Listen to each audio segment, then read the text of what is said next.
Jadi tujuan agama itu akhlak sebetulnya. Selama ini kita terlalu sibuk ya pada instrumen, pada alat, tetapi tidak pernah mengerti tujuannya apa. Contoh, kita kan sudah sholat, gitu? Sudah sholat. Kita sibuk sholat. Kalau ditanya apa sih tujuan sholat? Kan sholat itu bukan tujuan. Tuhan tuh gak akan pernah ngitung rakaat sholatmu, gak akan. Kita ini sudah sholat. Kalau tuntas, kita tidak menjalankan perbuatan keji dan munkar lagi. Jadi kalau kita masih melakoni itu padahal sudah sholat, kan artinya sholat kita belum mencapai tujuan. Harusnya kita introspeksi diri. Ada apa dengan sholat saya? Ini pertanyaan saya kemukakan pada orang biasa, pada orang yang saya anggap sudah punya kesadaran, anggapan saya. Karena dia juga mengembangkan pendidikan agama, bahkan memberikan ceramah-ceramah agama. Pertanyaan saya satu, mengapa Anda sholat? Itu pertanyaan riset. 99,99% responden ketika ditanya mengapa Anda sholat, semua jawabannya sama. Jawabannya tidak mengejutkan dan semua jawabannya sama, yaitu karena sholat adalah kewajiban. Saya tanya lagi, apa artinya wajib? Nah, zaman dulu ya, penuntun jalan itu adalah para nabi, para rasul, para bijak, para suci, para mursyid, para guru-guru itu. Dalam konteks kekinian tentu saja jangan khawatir. Karena Allah sudah menjamin di setiap zaman, di setiap kondisi Allah itu akan mengutus utusannya yang sesuai dengan bahasa kaumnya. Walaupun statusnya beda, tentu saja bukan Rasul lagi, bukan Nabi lagi, karena gelar itu sudah selesai. Berikutnya tentu saja yang dibutuhkan bukan gelarnya, tetapi peran dia membawa kita supaya kita tidak salah jalan.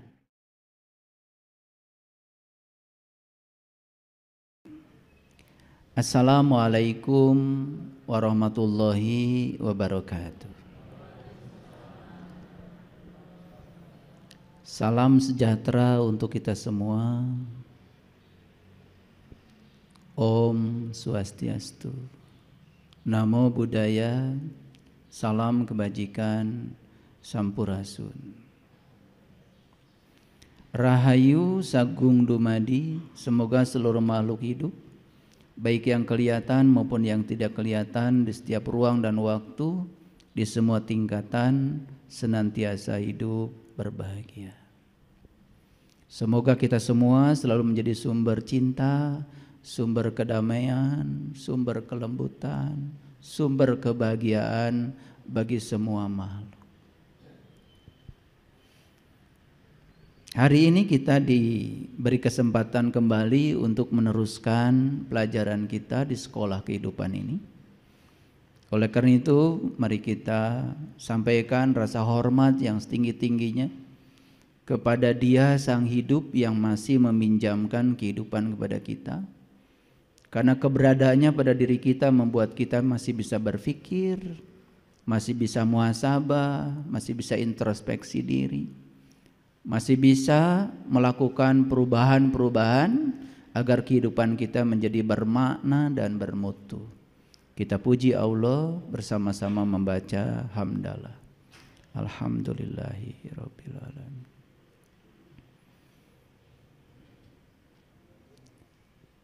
Mari kita sapa asmanya dengan kelembutan dan cinta. Semoga Allah membukakan pintu kecerdasan kita, pintu kewarasan kita, sehingga potensi kecerdasan yang ada dalam diri ini dapat diberdayakan, sehingga diri ini tidak mudah tertipu oleh sesuatu yang palsu. Kita sapa asmanya dengan membaca basmalah. Bismillahirrahmanirrahim. Hari ini kajian kita tak ada paksaan dalam agama. Ini diambil dari Al-Quran. Saya kira semuanya sudah pernah dengar bahasa Arabnya. La ikraha fiddin. Tidak ada paksaan dalam agama. Mari kita koreksi secara total cara kita beragama selama ini. Ketika kita masih merasa terpaksa menjalankan agama, apalagi menjalankan agama cuma karena berharap pahala, takut siksa, Sebetulnya sudah cukup untuk menilai diri kita bahwa kesadaran beragama kita belum meningkat.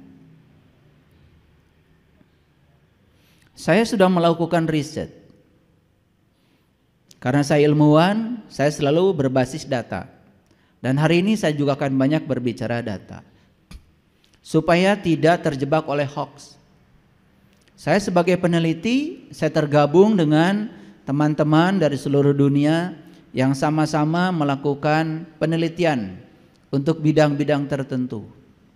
Kebetulan kalau saya punya keahlian di bidang semikonduktor. Riset saya lebih banyak berbicara tentang material elektronika. Tetapi karena saya juga berkecimpung di dunia neuroscience. Neuro itu berarti sel-sel otak. Sains itu berarti pengetahuan, bagaimana memberdayakan diri sehingga diri yang luar biasa ini ya berdaya dalam kehidupan. Saya juga masuk dalam jaringan riset-riset yang semacam itu. Jadi jangan heran kalau saya kadang-kadang berbicara data. Data pertama yang ingin saya sampaikan dari riset sederhana saya bertanya dari Sabang sampai Merauke, karena dulu saya sering sekali bepergian ke berbagai tempat. Sumatera, Kalimantan, Sulawesi itu semua sudah hafal lah saya. Saya bertanya yang sederhana saja.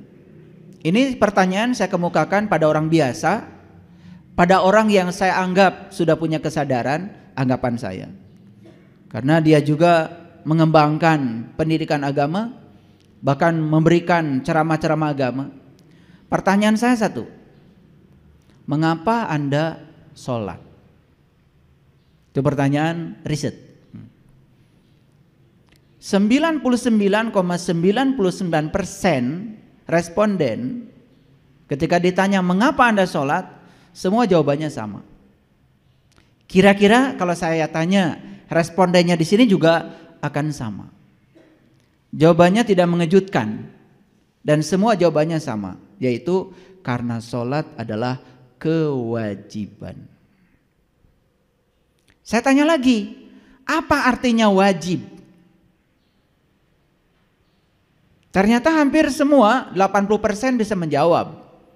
Wajib itu artinya dilaksanakan dapat pahala, ditinggalkan dapat siksa. Jadi jelas dia melakukan sesuatu karena dua dorongan. Satu berharap pahala, yang kedua takut siksa. Sedangkan seseorang beragama kan tujuan utamanya adalah memilih suatu jalan agar dia sampai kepada tujuan dari jalan itu. Dan tujuan jalan itu kan sebetulnya adalah Tuhan, Allah, terserah apapun menyebutnya. Itu kan tujuan jalan kita. Tapi kok tujuannya adalah pahala, berhubungan dengan surga yang selama ini disebutkan, atau siksa yang berhubungan dengan neraka. Padahal tidak ada dalam Quran satu klausul yang menyatakan bahwa sesungguhnya kita berasal dari Allah dan kita akan kembali ke surga. Nggak ada. Yang ada adalah inna lillah wa inna ilaihi rajiun. Sesungguhnya kita berasal dari Allah dan jelas kita harus kembali kepada Allah. Itu tujuan kita. Makanya lahirlah yang namanya agama. Apa sih agama itu? Agama itu jalan. Jadi jangan heran kalau jalan banyak. Sekali lagi, jangan heran kalau jalan banyak. Mau sampai di tempat ini, boleh memilih jalan. Mau lewat jalan pesantren situ ke sini, boleh. Mau lewat jalan Sirna Rasa dari sini ke sini, boleh. Mau lewat jalan sentral dari sana ke sini, boleh. Mau lewat jalan belakang namanya jalan Sukajaya ke sini, boleh. Jadi ke sini saja, seingat saya jalan ada jalan sentral, ya, jalan pesantren, jalan Sirna Rasa, jalan Sukajaya, ada 4. Siapa yang akan sampai duluan di sini? Tentu saja yang sampai duluan di sini adalah mereka yang satu tekun di jalannya setelah memilih jalan. Yang kedua, mengikuti rambu-rambu yang ada di sepanjang jalan. Dan sampai di sini. Coba. Yang merasa jalan dia paling benar, tapi nggak pergi-pergi. Lalu terus menyalahkan jalan orang lain. Jalan yang benar Sukajaya, Sentral salah, jalan pesantren salah, jalan Sinar Rasa salah, jalan saya paling benar. Tapi dia nggak jalan-jalan, diem aja merasa jalannya paling benar. Nyampe nggak? Nggak nyampe di sini. Jadi bagi saya agama itu jalan. Karena agama jalan, ya sudah, tekun saja di jalan yang sudah kita pilih. Toh kita juga sudah ditakdirkan, ayah ibu kita mengambil jalan ini. Bukan kebetulan kita juga lahir dari ayah ibu yang jalannya itu. Berarti kita memang data karmanya harus meneruskan jalan itu. Gak masalah, yang penting tekun di jalan itu. Paham maksud saya? Oke. Cukup gak kita memilih jalan? Ya gak cukup. Yang kedua, kita harus punya pengetahuan tentang rambu-rambu jalan. Makanya di setiap agama disediakan yang namanya kitab suci. Jadi kitab suci itu adalah rambu-rambu, disebutnya juga petunjuk jalan. Siapa yang akan sampai di tujuan?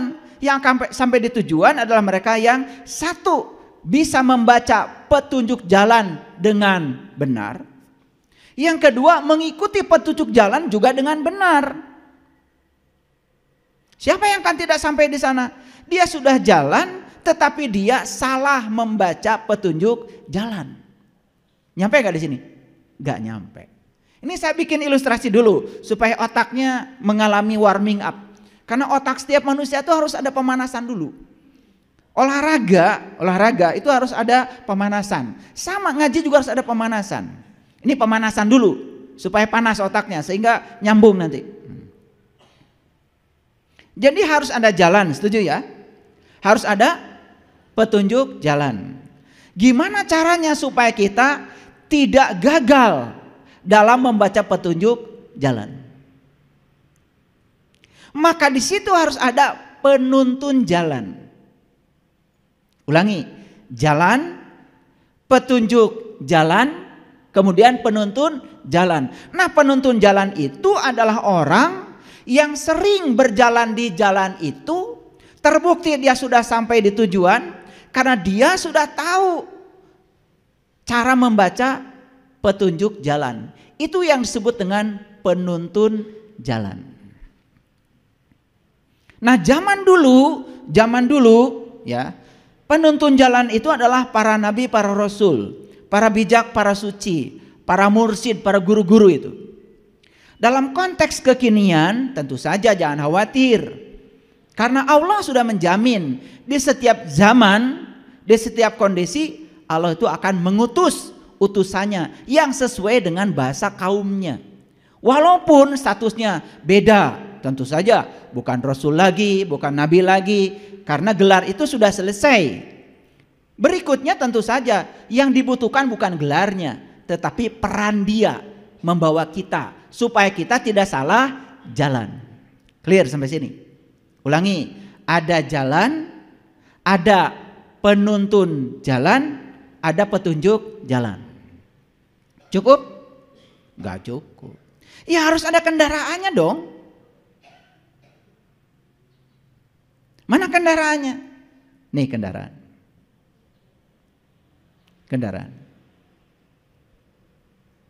Kendaraan yang paling hebat yang disediakan semesta, ya tubuh. Kalau ada kendaraan berarti ada penumpangnya. Siapa penumpangnya? Penumpangnya adalah jiwa kita yang sudah menumpang di tubuh kita sejak kita lahir. Itulah penumpang kita yang akan diantarkan ke jalan, ke tujuan jalan. Awas, jangan jalan-jalan tetapi ketika ditanya mau kemana, gak tahu mau kemana, bingung kan? Kita jalan-jalan, memilih jalan, sebenarnya tujuan utama adalah mengantarkan nih sang jiwa setelah diperankan di kehidupan di dunia ini selesai, dia tahu tempat pulangnya. Gitu. Jadi harus ada kendaraan jelas. Yang kedua harus ada penumpangnya. Buat apa kendaraan kalau tidak ada penumpang yang mau diantarkan? Yang ketiga harus ada supirnya. Siapa supirnya? Allah sudah menyediakan di sini yang namanya otak, yang namanya pikiran. Itulah supir kita. Supir kita. Tapi selama ini kita itu melakukan perjalanan sudah lelah berpuluh-puluh tahun. Kenapa? Karena kendaraan ini membawa penumpang, tapi penumpang yang ada di sini tidak pernah dianggap. Supirnya sibuk sendiri. Nyupir ke sana, nyupir ke sini, nyupir ke sana, nyupir ke sini. Supir ini sibuk sendiri, tidak pernah nanya penumpangnya mau diantarkan kemana. Kira-kira ilustrasinya begitu perjalanan kita selama ini. Lalu sampai sekarang kalau ditanya, sudah berapa persen perjalananmu? Bingung. Bingung. Karena supir gak pernah nanya penumpangnya. Makanya supir ini harusnya tanya penumpang. Penumpang, kamu mau diantarkan kemana? Kan begitu. Kan gak mungkin ada supir Grab, penumpang masuk, tiba-tiba jalan aja, muter-muter Bandung. Liar tah penumpang. Gak pernah ditanya. Jadi wajar kalau hari ini penumpang ini adalah liar, pusing. Kenapa? Gak pernah ditanya. Diabaikan, ditelantarkan. Lalu pikiran jalan sendiri. Makanya si supir juga lelah. Kenapa? Ini perjalanan sudah panjang, bensin sudah habis banyak, mobil juga hampir mogok. Tetapi yang dituju nggak sampai-sampai, salah sorangan karena supir nggak pernah tanya penumpang. Kira-kira ilustrasi saya terbayang. Oke. Itulah agama. Jadi agama itu sebetulnya adalah jalan. Makanya tidak ada yang punya definisi agama bangsa manapun kecuali satu-satunya bangsa kita yang punya definisi agama.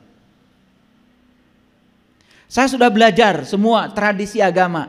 Hanya bangsa Nusantara, leluhur kita yang punya definisi agama yang pasti.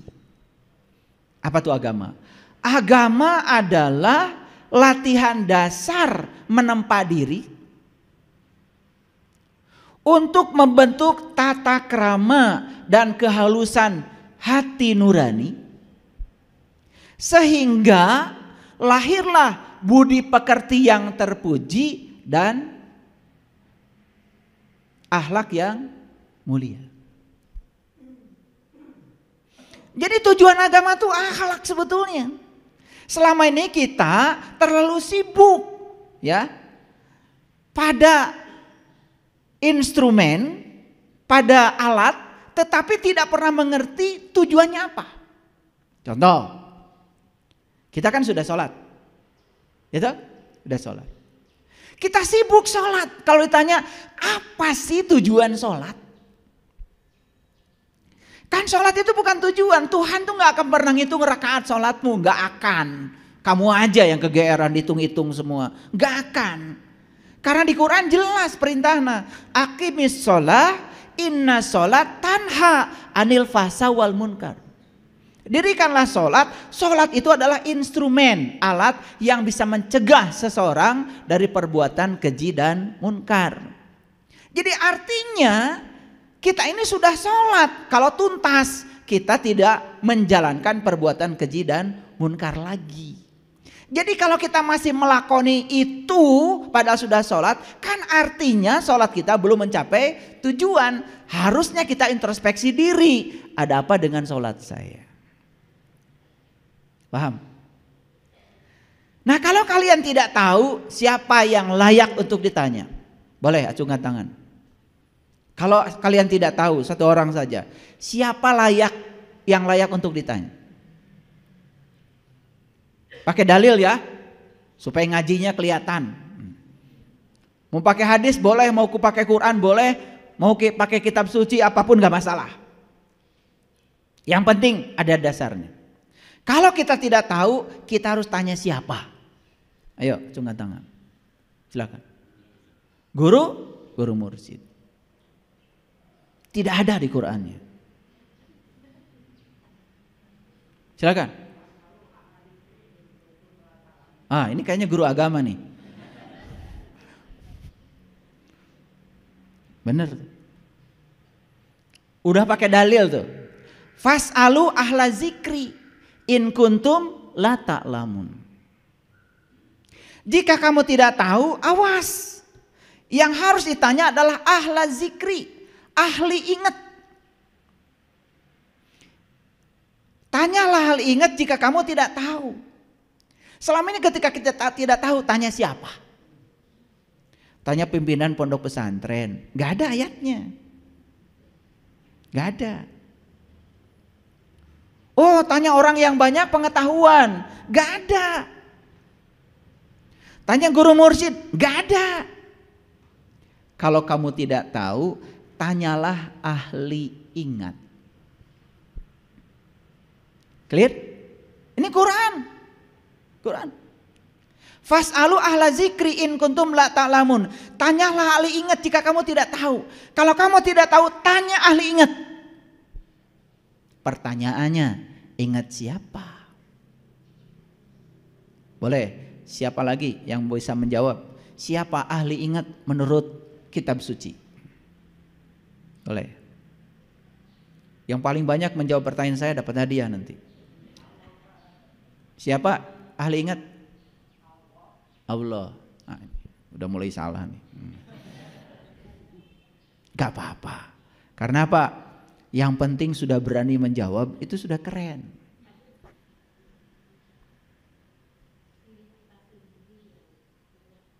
Diri kita sendiri. Ingat aja belum. Siapa?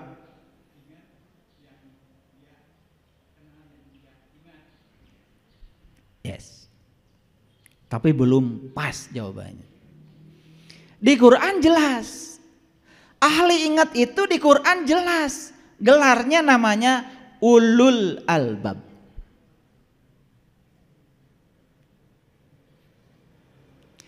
Inna fi khalqis samawati wal ardh wa ikhtilafil laili wan nahar la ayatil li ulil albab alladzina yazkurunallaha qiyaman wa qu'udan wa ala junubihim. Harus pasti kalau menjawab. Saya dulu dalam pencarian saya, kenapa saya itu tidak betah ya di sini udah belajar, kayaknya ini omong kosong, saya pindah ke sini. Karena tidak pasti. Saya tidak mau yang tidak pasti. Karena ketika saya meyakini yang tidak pasti, saya berjudi. Saya tidak mau membiarkan masa depan saya dalam ketidakpastian. Harus pasti. Masa depan saya harus selamat, dan kalau saya mati harus pulang kepada Allah. Harus pasti. Jangan wallahu alam. Harus pasti. Karena membiarkan masa depan kita tidak pasti, itu kan judi. Judi itu kan artinya membiarkan masa depan kita dalam ketidakpastian. Judi yang paling berbahaya adalah membiarkan masa depan kita dalam ketidakpastian. Kalau saya tanya, sholatmu diterima gak sama Allah? Wallahu alam, terserah Allah. Itu gak pasti. Pastikan diterima. Dalam kitab Al-Hikam karya Ibnu Atha, beliau mengatakan, pastikan sholatmu diterima. Apa cirinya? Ciri orang yang sholatnya diterima, ya berubah akhlaknya. Berarti tujuan sholat tercapai. Sederhana kok. Cuman kita tidak pernah mau merumuskan indikator itu. Terlalu sibuk kita dengan rutinitas tanpa ada kepuasan di dalamnya. Agak serius ya ngaji hari ini. Ada banyak-banyak ayat. Saya coba pakai dalil-dalil supaya jauh kita dari persepsi. Ulangi. Kalau tidak tahu tanya siapa? Ahli ingat. Siapa ahli ingat menurut Quran? Ulul albab. Jelas di Quran dikatakan ulul albab itu adalah orang yang sudah sukses mengingat Allah dalam keadaan berdiri, duduk dan berbaring. Berarti ulul albab itu siapa sebetulnya? Siapa? Gak mungkin dia bisa mengingat Allah kalau dia belum tahu dan kenal kepada Allah. Berarti ulul albab itu bahasa kitanya adalah orang yang sudah tahu dan kenal kepada Allah. Siapa orang yang sudah tahu dan kenal kepada Allah? Orang yang sudah tahu dan kenal kepada diri pribadinya. Maka di dalam hadis dikatakan siapa yang kenal dirinya, dia kenal Tuhannya. Jadi larinya tetap saja kita harus kenal pada diri pribadi kita yang sejati. Makanya tadi Bunda yang dekat tiang ini mengatakan, tanya diri pribadi. Diri pribadi yang mana? Diri pribadi yang sudah ingat kepada Allah. Kalau diri pribadinya yang belum ingat kepada Allah, gak bisa ditanya. Kalaupun dia memberikan jawaban, jawabannya berdasarkan pikiran. Awas, pikiran bukan kesadaran. Karena pikiran bukan diri kita, tubuh bukan diri kita. Diri kita yang sebenarnya, nama yang sebenarnya adalah kesadaran. Kecuali pikiran yang sudah disinari oleh cahaya ilahi atau cahaya kesadaran. Orang yang semacam itu pikirannya pasti waras. Nah, pikiran yang tidak waras karena belum diterangi oleh cahaya kesadaran disebut pikiran gelap. Bahasa lain pikiran gelap, bahasa psikologinya adalah ego. Yang sering disebut diri palsu. Itu yang membuat hidup kita menderita. Makanya pikiran itu kadang-kadang suka ngarang. Membuat ilusi yang melampaui kenyataan. Pikiran kan suka begitu. Suka ngarang. Faktanya tidak seperti yang dipikirkan. Tapi itulah memang pikiran. Itu ego. Itulah bahayanya ego kalau dibiarkan. Makanya ego sering diibaratkan seperti luka yang menganga di tubuh kita. Kalau kita punya luka yang menganga, sedikit aja kesenggol pasti sakit. Makanya orang yang baperan, tersinggungan, sakit hatian, jelas dia belum sadar. Dia masih dikendalikan hidupnya oleh pikiran gelapnya yang disebut dengan diri palsu. Nah, kalau saya perhatikan di sini, ini wajah-wajah diri palsunya banyak. Kok saya tahu? Saya bisa ukur dari brainwave-nya, gelombang otaknya. Nah, diri-diri palsu itu kalau diukur pakai sensor saya, itu brainwave-nya itu kebanyakan di gelombang beta. Hidupnya menendang dan mencengkram. Begitu mendapatkan yang disenangi, dicengkram habis-habisan. Begitu mendapatkan yang tidak disenangi, ditendang habis-habisan. Orang yang semacam ini hidupnya persis seperti gelombang. Kadang di puncak, kadang di lembah. Kadang di puncak, kadang di lembah. Jadi antara puncak dengan lembah itu terlalu besar amplitudonya. Maka orang yang semacam itu hidupnya penuh dengan penderitaan. Nah, seharusnya bertambahnya usia kita itu dekatkan puncak dan dasar. Dekatkan puncak dengan lembah, dekatkan. Ketika dapat sesuatu yang menyenangkan biasa, ketika mendapatkan yang tidak menyenangkan biasa. Nah, itu sudah mulai sadar. Ini belum, wajahnya masih kayak uka-uka. Makanya kan Nabi Muhammad juga ngasih isyarat. Kalau ingin tahu kepribadian seseorang gampang, pinjemi uangnya. Gitu. Tes, soleh enggak? 3 hari jangan dibayar dulu. Lihat itu. Oh, kalau udah mulai nyorocos. Udah mulai itu. Orang yang sudah sadar, ketika dia tidak bisa membayar pun dia doakan. Gak apa-apa, jangan dipikirin. Uang saya yang saya pinjamkan tuh gak seberapa. Dibandingkan dengan ayat yang ada di tangan saya tidak akan kekurangan meminjamkan uang kepadamu. Saya bahagia melihat kesusahanmu bisa tertolong dengan uang saya. Gak apa-apa. Saya doakan kau banyak rezeki ya. Gitu. Bahasa yang keluar itu illa kilan salaman salama. Tidak ada yang keluar dari mulutnya kecuali ucapan yang damai dan mendamaikan. Lihat orang-orang tidak berkesadaran. Kamu kurang ajar ya, janji 3 hari. Wah, sudah pencet jika perlu. Ya, jika perlu rampas rumahnya, pakai pengacara. Macam-macam. Nih orang-orang yang repot hidupnya, ruwet. Lihat orang-orang yang kesadaran rendah, punya uang 100 juta, hilang 1 juta, yang dia pikir yang 1 juta terus, yang 99 juta lupa. Udah gila itu. Dan manusia model kayak gini tuh jumlahnya banyak. Kalau di sini mah enggak beda maksud saya.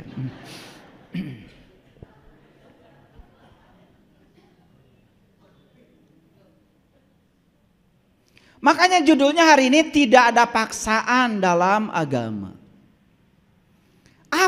Pesan apa yang mau saya sampaikan? Pertama, ngerti dulu apa itu agama. Agama itu adalah jalan.